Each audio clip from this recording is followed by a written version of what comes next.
If you've watched any of my videos, I think you probably know by now that my brain is an absolute mess, to say the least. My brain is pretty scattered, and I've mentioned this many times. If you've watched any of my videos, that's to assume you've seen any of them. Very recently, I was diagnosed with ADHD, so it makes a lot of sense, and it explains a lot of things in my life, like why I keep failing tests, and why I'm always doing something bizarre and new all the time. Oh, by the way, I'm doing a hackathon today. I also often ask myself why. The inner machinations of my mind are an enigma.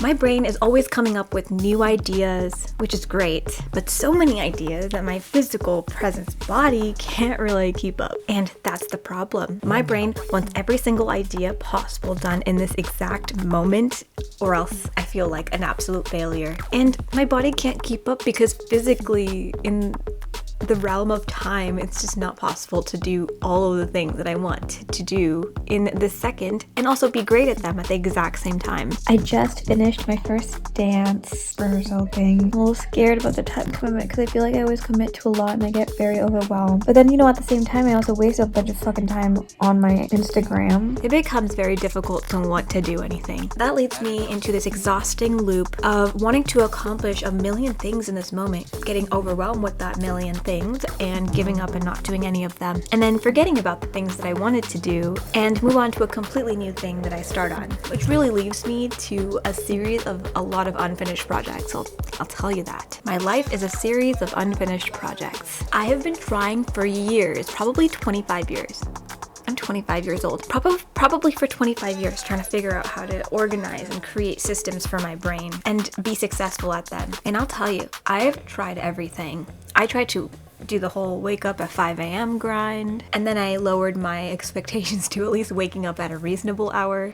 It is 7. I was trying to wake up at 6, and I always do this where I wake up with my alarm and I'm like, fuck this, bye. Turn it off and go back to sleep, and then I sleep another hour. But I mean, I think I realized that I'm not a morning person and I'm just in such a better mood during the evening and nighttime. But the world doesn't really work that way, you know? I had decided that I would save the morning to making myself feel better because I hate the morning. And I've discovered that my perfect morning routine just consists of morning pages, a little meditation and yoga if I can, and then tidying my space before I work. And I will tell you, getting a morning routine was a huge feat for me. It's not something that just came easily. And I've spoken about this in other videos, but the app Fabulous helped me a lot. So if you need a morning routine, get on it. Get on that app. But even with just a morning routine, I still don't feel like completely like I grabbed everything that I need to grab. You know, I feel like I have a million things, but I can't hold on to any of them. The problem. Well, first I have to identify the problems at hand, and I have to be really honest with myself. I had a routine of kind of going on the same couple apps: Instagram, Netflix, HBO Max, YouTube, TikTok, and usually I had a very good intention of going onto my phone, and it was never an intention to go on my phone to look at Instagram and watch a Netflix show. It was always to do something productive, but then I'd forget by the time I opened my phone, so that made it very difficult to stay undistracted. And even if I deleted the apps off my phone, I would still find a way to get onto my apps. I was so desperate, I literally was on Instagram on Safari. Number 2.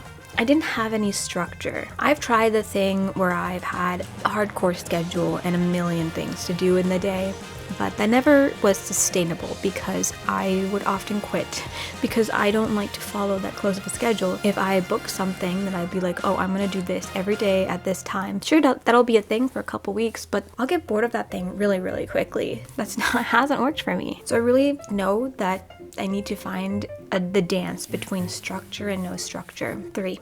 I'm a very forgetful person. And one thing that has helped me with that is the bullet journaling method. But the problem with that also is I don't carry my journal with me everywhere, and creating spreads every week is very time consuming. And I already live in a very hectic, crazy brain. I can't really be bothered to create a spread every week. So I had to figure out a way to not forget everything and be able to write things down when I'm not at home. You know what I just realized is I have a whole list that I wrote down on that LC app.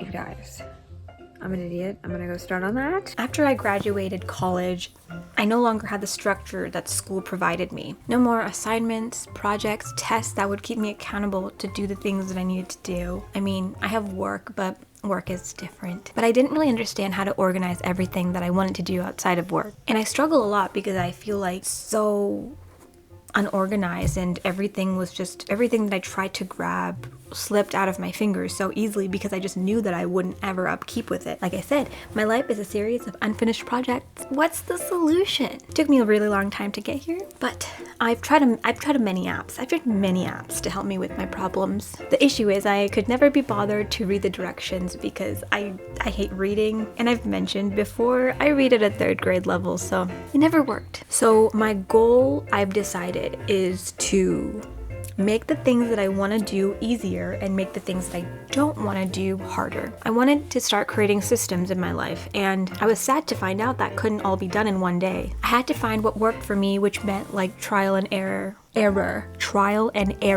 that meant I actually had to know myself. Creating systems. I have been trying to create systems for a very long time, but oh my god, did you guys know that systems don't just happen easily? They happen gradually. They take one step at a time. Did you guys know that?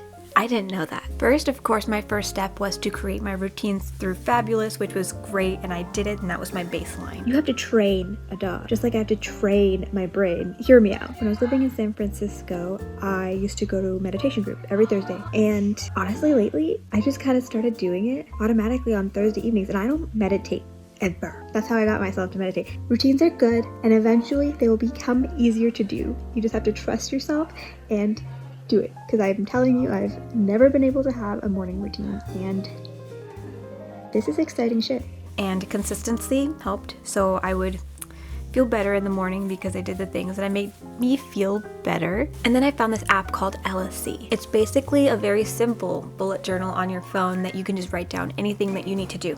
So I started writing down everything that I needed to do, because not only did it help me remember the thing I needed to do and that I didn't need to do it in this very moment, but also it was really satisfying being able to check things off the list. And I was even motivated by the eventual checking off the list. You know, if it's a later problem, it's actually like a benefit, because then I can put it on a to-do list and then I can eventually mark that check off, and that feeling to me is just everything. Sometimes I would like forget the thing that I needed to do by the time I opened my app. Haven't fully found a solution for that, but I'll take my wins where I can get them. I also found out that it was easier to break down really large tasks into smaller ones, and I mean like really small ones, like open your computer. And I never thought that this would help me, but it helps a lot, because if I see a to-do list that is huge and requires a long time, I would get afraid to even start on it, because that would require more time than to like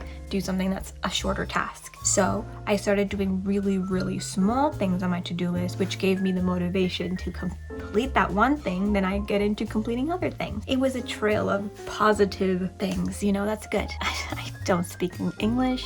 And yes, the LSE app did solve my to-do list problem, but it didn't so much help me with my scheduling problem and wanting to do things that made the most sense and was the most efficient. And I found that eventually putting big items that are social events or something that I have to do on my written calendar so that I remember it the week of, and then I'll have still my Apple calendar that I will update, but it helps me to have it on that written calendar because I see it every day. Then tackling my phone addiction. But what ended up working for me for the Instagram thing was I have my iPad that I keep all my social media stuff on, and so I only ever check those things when I'm on my iPad, which is less than my phone. I got hacked on Instagram and I had to add like 1 million 2-factor 5-factor authentication, so it's actually really difficult to get on my Instagram for me, so I just don't do it anymore. And figuring out the main things in my life did put me on a trail of figuring out other things that are very difficult with ADHD. 1, travel. Traveling with ADHD is a nightmare, but with my new organization techniques and this app called Notion, by the way, and some travel apps that I live and die for are 1, Splitwise, which you can split everything from a trip with your friend, and it'll at the end tell you who owes what money. Instead of Venmo, annoying the whole trip. Just really annoying to do that. And 2, trip it, which makes all my organizational needs satisfied.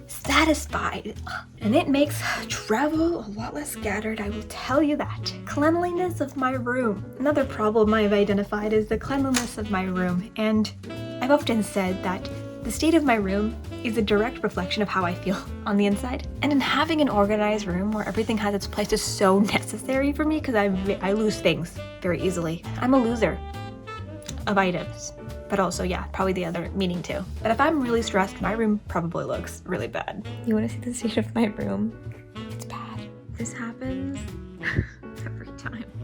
Like, I'm organized in theory. I'm a hoarder, but also lose things in my hoard. So it makes it very difficult to keep my room clean and organized. But the thing that has changed my life is 2. Actually, 2 things have changed my life. Number 1, having a middle ground laundry basket where I don't really think about if I'm going to rewear it or if I'm going to put it in my workout clothes or like regular clothes laundry. It's a whatever clothes basket. It takes away the step of needing to think about where this is going to go. Am I going to wear it again? Or am I going to put it up in my... And it helps keep my floors a little bit less cluttered too. Having a bin for organization that you don't really know what to do with. And so I have a bin of like, what the fuck, I don't know what this is, but we're gonna put it in here to organize later bin. And I've found that I don't have to have like a set time to organize that bin. Because usually I'll find in there like, oh, I have like 5 candle things that I can clean. I'm gonna go clean my candle jars because I have 5 of them and I can. It's most efficient to do it now instead of when I only have 1. Computer organization and notes.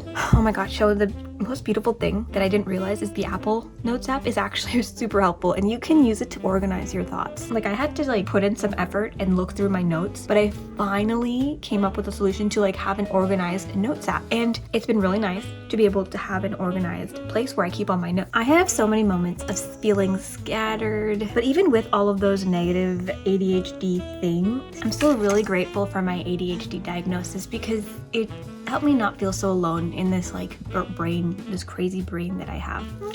You smell bad. At the end of the day, I really do like how my brain works and how many ideas I have and all. I don't speak English, even though I was born here and it's my, well, technically English is my second language. Okay, well, I really don't have anything else to say. I'm sure if I think of something, I will say it again, but Koja and I want to say goodbye, and Koja's wondering why the fuck you're still here.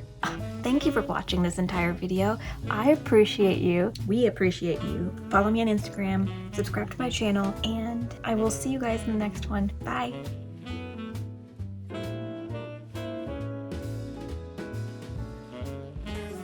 That's it.